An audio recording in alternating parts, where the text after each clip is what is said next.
आज 20 नवंबर 2025 की बाबा की साकार वाणी है। बाबा कहते हैं, मीठे बच्चे, बाप आए हैं तुम बच्चों को शांति और सुख का वर्षा देने। तुम्हारा स्वधर्म ही शांत है, इसलिए तुम शांति के लिए भटकते नहीं हो। आज का प्रश्न है, अभी तुम बच्चे 21 जन्मों के लिए अखुट खजानों में वजन करने योग्य बनते हो। 21 जन्मों के लिए अखुट खजानों में हम वजन करने योग्य बनते हैं। क्यों बनते हैं? उत्तर में बाबा कहते हैं, क्योंकि बाप जब नई सृष्टि रचते हैं तब तुम बच्चे उनके मददगार बनते हो। जब बाबा सतयुग की रचना कर रहे हैं तो हम सब बाबा के मददगार बने हैं, अपना सब कुछ उनके कार्य में सफल करते हो। इसलिए बाप उसके रिटर्न में 21 जन्मों के लिए तुम्हें अखुट खजानों में ऐसा वजन करते हैं जो कभी धन भी नहीं खुटता, दुख भी नहीं आता। ऐसा बाबा हमें वजन करते हैं 21 जन्मों के खजानों के लिए कि ना कभी धन खुटता है, ना कभी दुख आता है, ना कभी अकाले मृत्यु होती। आज का गीत है, मुझको सहारा देने वाले। ओम शांति। मीठे मीठे रूहानी बच्चों को ओम का अर्थ तो सुनाया है, कोई कोई सिर्फ ओम कहते हैं, परंतु कहना चाहिए ओम शांति। सिर्फ ओम का अर्थ निकलता है ओम, आत्मा। ओम शांति का अर्थ है मैं आत्मा शांत स्वरूप हूँ। हम आत्मा है, यह हमारा शरीर है। पहले है आत्मा और पीछे है शरीर। आत्मा शांत स्वरूप है, उनका निवास स्थान है शांति धाम। बाकी कोई जंगल में जाने से सच्ची शांति नहीं मिलती है। सच्ची शांति मिलनी ही तब है जब घर जाते हैं। दूसरा शांति चाहते हैं जहाँ अशांति है। यह अशांति का दुख धाम विनाश हो जाएगा, फिर शांति हो जाएगी। यह अशांति का दुख धाम समाप्त हो जाएगा, विनाश होगा, तब हमें शांति की स्थापना, हमें स्थापित सतयुग हमें मिल जाएगी। शांति की स्थापना हो जाएगी। तुम बच्चों को शांति का वर्षा मिल जाएगा। वहाँ न घर में, न बाहर राज्य में, राजधानी में अशांति होती, उसको कहा जाता है शांति का राज्य। यहाँ है अशांति का राज्य, क्योंकि रावण राज्य है, वह है ईश्वर का स्थापन किया हुआ राज्य। फिर द्वापर के बाद आसुरी राज्य होता है। असुरों को कभी शांति होती नहीं। घर में, दुकान में, जहाँ तहाँ अशांति ही अशांति होगी। 5 विकार रूपी रावण अशांति फैलाते हैं। रावण क्या चीज है, यह कोई भी विद्वान पंडित आदि नहीं जानते, समझते नहीं है। हम वर्ष वर्ष रावण को क्यों मारते हैं? सतयुग त्रेता में यह रावण होता ही नहीं, करते हैं तुम्हारे द्वारा। बाबा कहते हैं सतयुग और त्रेता में रावण तो होता ही नहीं, क्योंकि वहाँ है ही दैवी राज्य, ईश्वरीय। ईश्वर बाबा दैवी राज्य की स्थापना हम बच्चों द्वारा कराते हैं। बाबा कहते हैं अकेले तो नहीं करते हैं ना, तुम मीठे मीठे बच्चे ईश्वर के मददगार बने हो। आगे थे रावण के मददगार, कलयुग में हम सब रावण के मददगार थे। बाबा कहते हैं अब आए ईश्वर आकर सर्व की सदगति कर रहे हैं, पवित्रता, सुख, शांति की स्थापना करते हैं। तुम बच्चों को ज्ञान का अब तीसरा नेत्र मिला है। सतयुग त्रेता में दुख की बात नहीं, कोई गाली आदि नहीं देते, गंध नहीं खाते। यहाँ तो देखो गंध कितना खाते हैं, दिखाते हैं। श्री कृष्ण तो गए, श्री कृष्ण को गौएं बहुत प्यारी लगती है। ऐसे नहीं कि श्री कृष्ण कोई ग्वाला था, गौ की पालना करते थे, नहीं। वहाँ की गौ और यहाँ की गौ में बहुत फर्क है। वहाँ की गायें सतो प्रधान बहुत सुंदर होती है, जैसे सुंदर देवताएं वैसे गायें। सतयुग में जैसे सुंदर देवताएं होते हैं वैसे ही गायें होती हैं। देखने से ही दिल खुश हो जाए, वह है ही स्वर्ग, यह है नर्क। सभी स्वर्ग को याद करते हैं। स्वर्ग और नर्क में दिन रात का फर्क है। रात होती है अंधियारी, दिन में है सोचरा। ब्रह्मा का दिन गोया, ब्रह्मा वंशियों का भी दिन हो जाता है। जब ब्रह्मा का दिन होगा तो हम ब्रह्मा वंशावली जो है उन सब का भी दिन हो जाता है। बाबा कहते हैं पहले तो तुम भी घोर अंधियारी रात में बैठे थे, इस समय भक्ति का कितना जोर है। महात्मा आदि को सोने में वजन करते रहते, क्योंकि शास्त्रों के बहुत विद्वान है। उन्हों का प्रभाव इतना क्यों है यह भी बाबा ने समझाया है। झाड़ में नए नए पत्ते निकलते हैं, है तो सत्व प्रधान। बाबा कहते हैं जो झाड़ में नए नए पत्ते निकलते हैं वह तो सत्व प्रधान है, ऊपर से नई सोल आएगी तो जरूर उनका प्रभाव होगा ना अल्पकाल के लिए। जैसे अभी कुछ साधु संत लोगों को देखते हैं कि उनका बहुत प्रभाव निकलता है, कहते हैं कि वो कुछ भी बोलते हैं तो वो सत सत होता है। तो बाबा कहते हैं यह वही नए नए पत्ते हैं जो अभी अभी आ रही हैं शांति धाम से। बाबा कहते हैं उनका प्रभाव होगा लेकिन अल्पकाल के लिए, कुछ समय के लिए देखेंगे कि उनका बहुत नाम होता है, बहुत प्रभाव निकलता है। तो बाबा कहते हैं यह वही नई सोल है जो अभी अभी आ रही है, क्योंकि कम से कम एक जन्म लेते हैं या फिर जिनके पूरे जन्म होते हैं तो 84 जन्म होते हैं, तो जिनके कम जन्म होते हैं वो बाद में आते हैं तो उनका प्रभाव तो निकलेगा क्योंकि वो प्योर होते हैं। बाबा कहते हैं सोने अथवा हीरो में वजन करते हैं, परंतु यह तो सब खलास हो जाने हैं। मनुष्यों के पास कितने लाखों के मकान हैं, समझते हैं हम तो बहुत साहूकार है। तुम बच्चे जानते हो यह साहूकारी बाकी थोड़े समय के लिए है, यह सब मिट्टी में मिल जाएंगे। इनकी दबी रही धूल में बाप स्वर्ग की स्थापना करते हैं, उसमें जो लगाते हैं उन्हों को 21 जन्मों के लिए हीरे जवाहरातों के महल मिलेंगे। यहाँ तो एक जन्म के लिए मिलता है, वहाँ तुम्हारा 21 जन्म चलेगा। इन आँखों से जो कुछ देखते हो शरीर सहित सब भस्म हो जाना है। तुम बच्चों को दिव्य दृष्टि द्वारा साक्षात्कार भी होता है। विनाश होगा फिर इन लक्ष्मी नारायण का राज्य होगा। तुम जानते हो हम अपना राज्य भाग फिर से स्थापन कर रहे हैं। 21 पीढ़ी राज किया, फिर रावण का राज्य चला, अब फिर बाप आया है। भक्ति मार्ग में सब बाप को ही याद करते हैं, गायन भी है, दुख में सिमरन सब करे। बाप सुख का वर्षा देते हैं, फिर याद करने की दरकार नहीं रहती। तुम माता पिता, बाबा कहते हैं अब यह तो माँ बाप होंगे अपने बच्चों के। हम जो गाते हैं तुम माता पिता हम बालक तेरे, तो बाबा कहते हैं अब यह तो माता पिता होंगे, माँ बाप होंगे अपने बच्चों के। यह है पारलौकिक माता पिता की बात। अभी तुम यह लक्ष्मी नारायण बनने के लिए पढ़ते हो। स्कूल में बच्चे अच्छा पास होते हैं तो फिर टीचर इनाम देते हैं। अब तुम उनको क्या इनाम देंगे, तुम तो उनको अपना बच्चा बना लेते हो, जादूगरी से दिखलाते हैं। श्री कृष्ण के मुख में माँ ने देखा माखन का गोला। अब श्री कृष्ण ने तो जन्म लिया सतयुग में, वह तो माखन आदि नहीं खाएंगे, वह तो है विश्व का मालिक। तो यह किस समय की बात है, यह है अभी संगम की बात। तुम जानते हो हम यह शरीर छोड़ बच्चा बन जाएंगे, विश्व का मालिक बनेंगे। दोनों क्रिश्चियन आपस में लड़ते हैं और माखन मिलता है तुम बच्चों को। दो देश लड़ेंगे और माखन मिलेगा हम भारतवासियों को, हम बाबा के बच्चों को।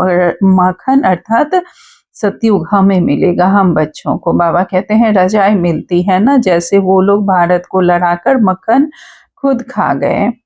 क्रिश्चियन की राजधानी पौन हिस्से में थी, पीछे आहिस्ते आहिस्ते छूटती गई है। सारे विश्व पर सिवाय तुम्हारे कोई राज्य कर न सके। तुम अभी ईश्वरीय संतान बने हो, अभी तुम ब्रह्मांड के मालिक और विश्व के मालिक बनते हो। विश्व में ब्रह्मांड नहीं आया, सूक्ष्म बतन में भी रजाई नहीं है। सतयुग त्रेता यह चक्र यहाँ स्थूल बतन में होता है। ध्यान में आत्मा कहाँ जाती नहीं, आत्मा निकल जाए तो शरीर ही खत्म हो जाए। वह सब है साक्षात्कार। रिद्धि सिद्धि द्वारा ऐसे भी साक्षात्कार होते हैं जो यहाँ बैठे विलायत की पार्लियामेंट आदि देख सकते हैं। रिद्धि सिद्धि द्वारा ऐसे भी साक्षात्कार करा देते हैं कि कहीं का भी बैठ के देख लेते हैं। बाबा कहते हैं बाबा के हाथ में फिर है दिव्य दृष्टि की चाबी। तुम यहाँ बैठे लंदन देख सकते हो, औजार आदि कुछ नहीं जो खरीद करना पड़े। ड्रामा अनुसार उस समय पर वह साक्षात्कार होता है जो ड्रामा में पहले से ही नोंद है। जैसे दिखाते हैं भगवान ने अर्जुन को साक्षात्कार कराया, ड्रामा अनुसार उनको साक्षात्कार होना है था, यह भी नोंद है।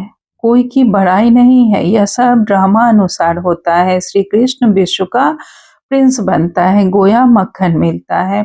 यह भी कोई जानते नहीं कि विश्व किसको, ब्रह्मांड किसको कहा जाता है।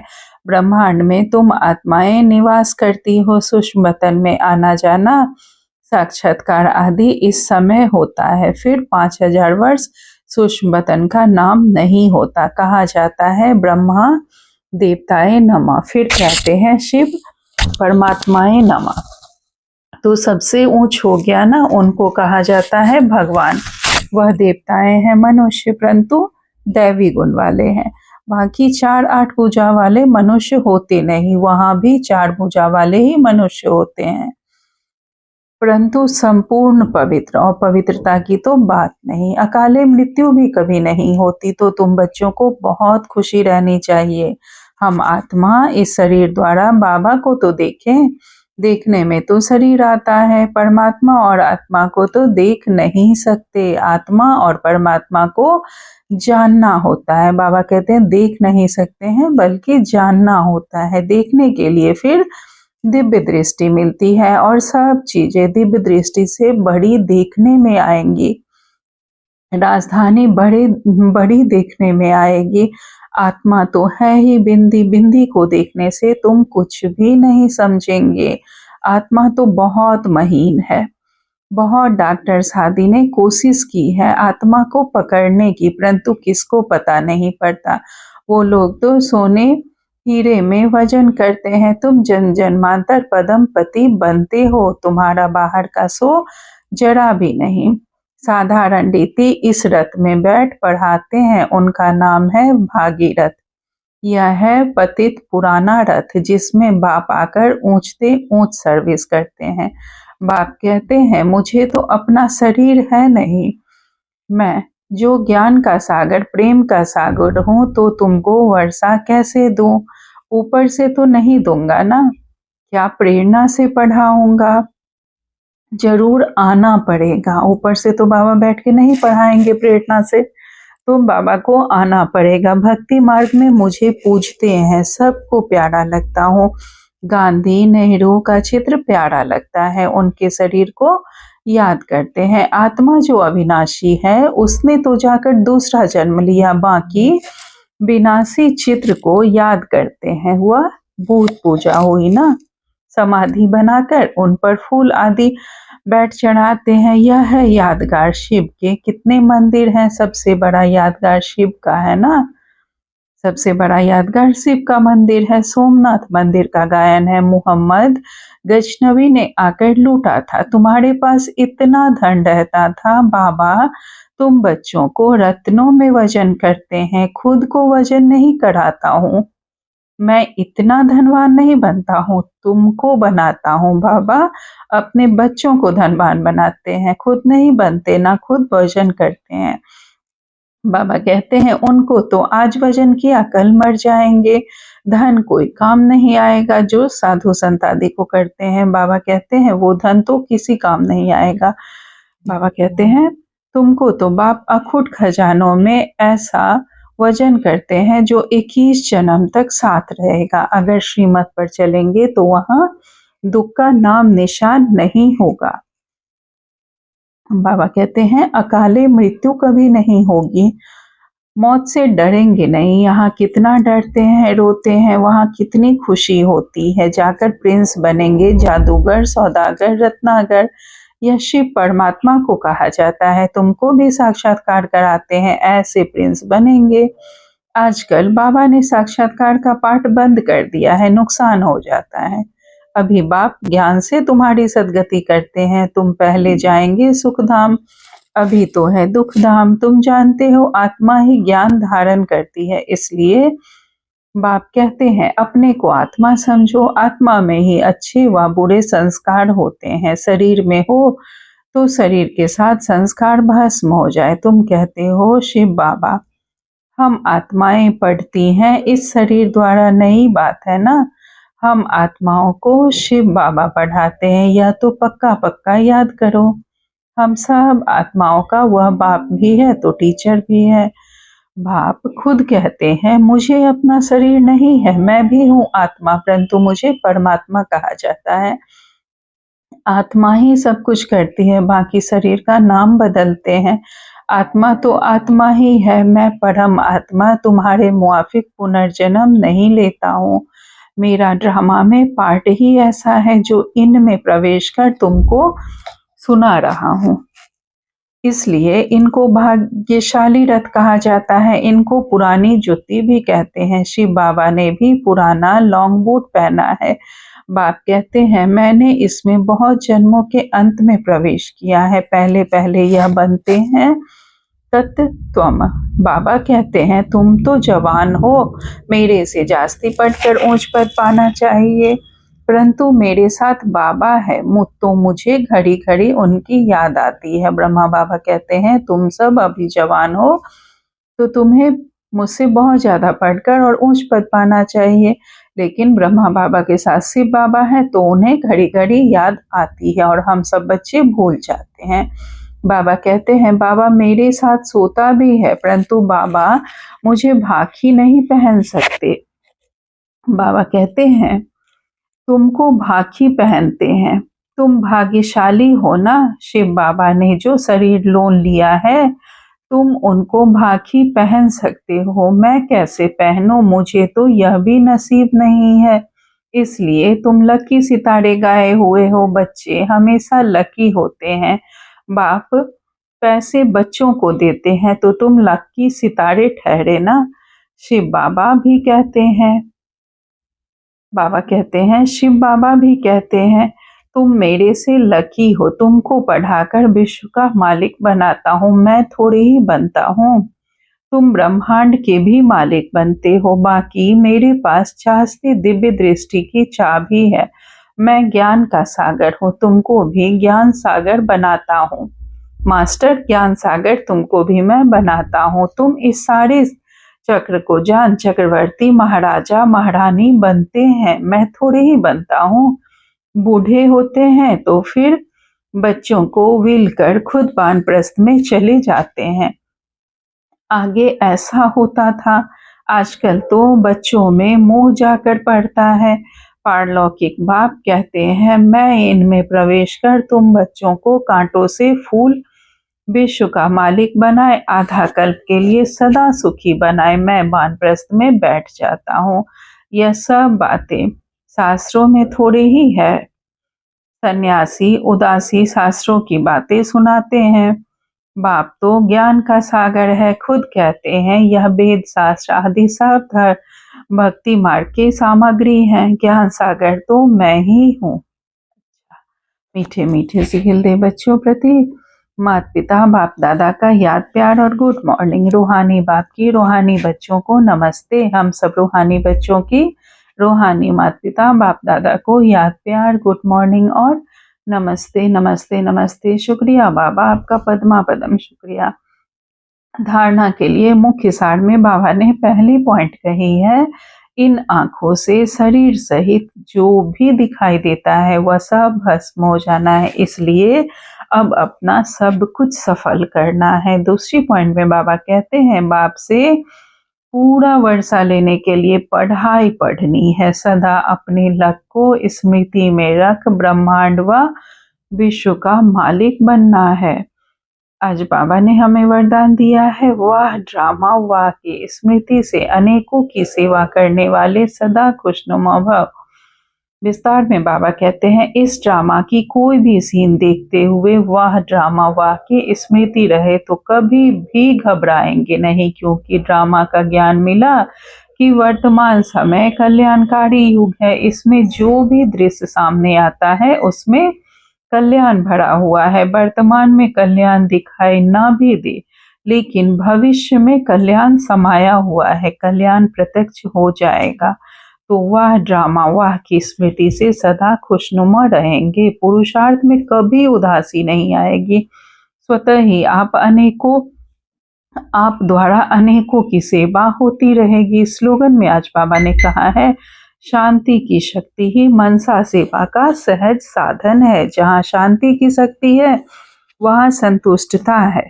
जितना आज का अव्यक्त इशारे हैं, जितना अव्यक्त लाइट रूप में स्थित होंगे उतना शरीर से परे का अभ्यास होने के कारण यदि 2-4 मिनट भी अशरीरी बन जाएंगे तो मानो जैसे कि 4 घंटे का आराम कर लिया। ऐसा समय आएगा जो नींद के बजाय 4-5 मिनट अशरीरी बन जाएंगे और शरीर को आराम मिल जाएगा। लाइट स्वरूप की स्मृति को मजबूत करने से हिसाब किताब चुकतू करने में भी लाइट रूप हो जाएंगे। अच्छा, ओम शांति, शुक्रिया।